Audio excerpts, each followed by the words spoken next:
Okay, I am going to show you guys how to place for bite wings, for horizontal bite wings, and for vertical bite wings. And it's a little tight squeeze here, so I'm actually going to show you placement over here. Well, I am going to try and bring the tube head over here to show you how it lines up. I'm just not so sure if I can fit myself and everything in this little area.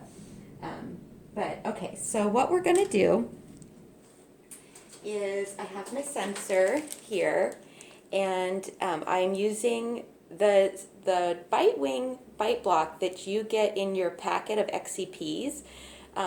It doesn't allow, with Dexter and maybe even with some live patients, it doesn't always allow you to get the distal of the canine. And so we have recommended, and especially with Dexter, that you use the disposable bite wing tab, the disposable bite block, just to be able to get far enough anterior. And what you want to do is you also want to look through the center and make sure that you're going to see your whole sensor through the center. So that might change where you place the sticky part. Usually we put it right smack in the center of the sensor. We put the sticky part, but sometimes you have to adjust it. Sometimes you have to put it farther back toward the cord. It just depends. So I want it to be really centered. So I'm going to put it a little bit off. So I'm going to peel off the plastic here.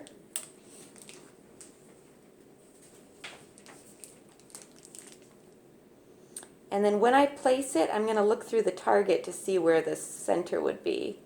And it's a little bit back farther toward the cord. So I don't know if you guys can see that. I'm going to come around to the other side of the camera. But, well, and it actually doesn't really look, it still doesn't quite look centered enough to me, to be honest, but we're just going to go with that. So, and I'll help you guys too when you're in lab, but we want to make sure that the center is in the center of the target. So the first one, and then what I usually do is I usually wrap the cord around the bar so that it's kind of out of the way.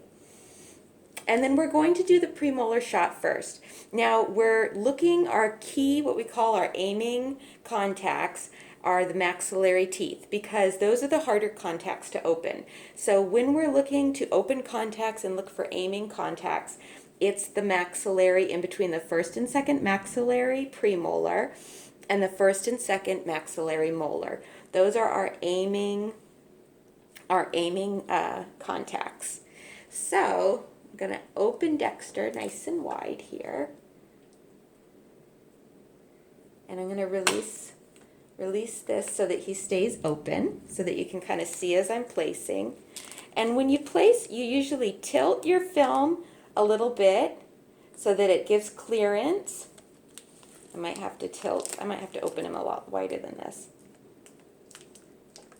Yes, let's open him a lot wider. That's better. So you're going to tilt it a little bit to give some clearance, and then you're going to straighten it up. And then we're going to bring it far enough forward, far enough anterior, that we are getting the distal of the canine. So I'm going to close him down. And you want him to be fit. With a patient, with a live patient, you want them to close all the way, but some of these Dexters, because the occlusion is so maloccluded, their occlusion is off, sometimes we can't have them bite all the way. So that would be your basic placement, but now I want to show you how it'll be a variation of making sure, how we're going to make sure his contacts are open. So how that will vary this whole process. So I'm going to bring the tube head over here.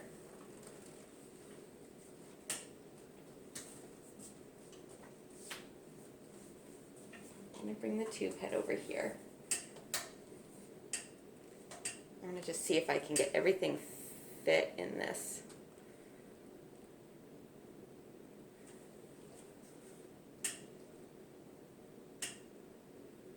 Okay, I might have to be in a slightly different place than I normally would be when I'm working on a patient. Let me pause this.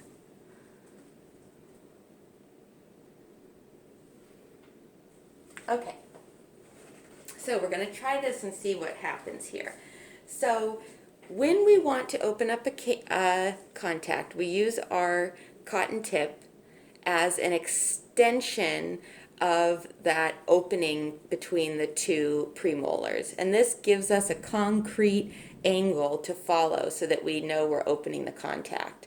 So I'm going to do this kind of almost a cheating way, and then I'm going to show you with a little bit more detail. So I know I'm between the two premolars, and I know this is my angle.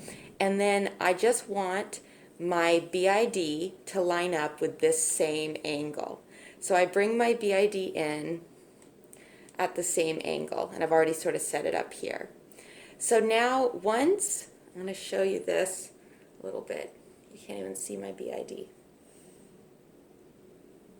I'm going to angle that down a little bit. So the contact, the Q-tip is an extension of bringing in the angle into kind of real life. It's extending that contact. And then I have my BID at the exact same angle. And I am not going to, once I have set up that angle, I am not going to swivel.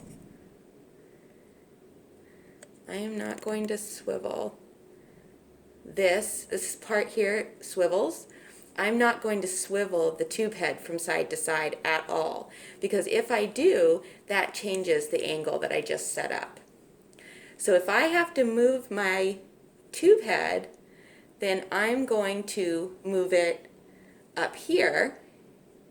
You can't see. I'm going to move it from right here. See how there's this little joint right here? Down here, this moves the tube head from side to side. Up here, I can twist it and nothing happens. So this is where I'll move my whole entire X-ray tube head, so that I don't change the angle of the BID, because right now it's lined up perfectly to open up the contact. But what I can change now also is my whole XCP, because if you notice, it's not set up in a way that will line up well with the BID. So I can change this as long as I keep my BID in the same angle, because that is saving the angle to open up the contact. So what I'm going to do here, I'm going to come over on this side, is I'm going to open his jaw a little bit. And I'm going to try and match the angle of the bar with the angle of the BID. Because again, that's that same angle. That's that same angle that would open up his contact. And this bar keeps kind of lowering. But now I have the bar of the XCP at a similar angle to the angle of the BID. So now I'm going to check it.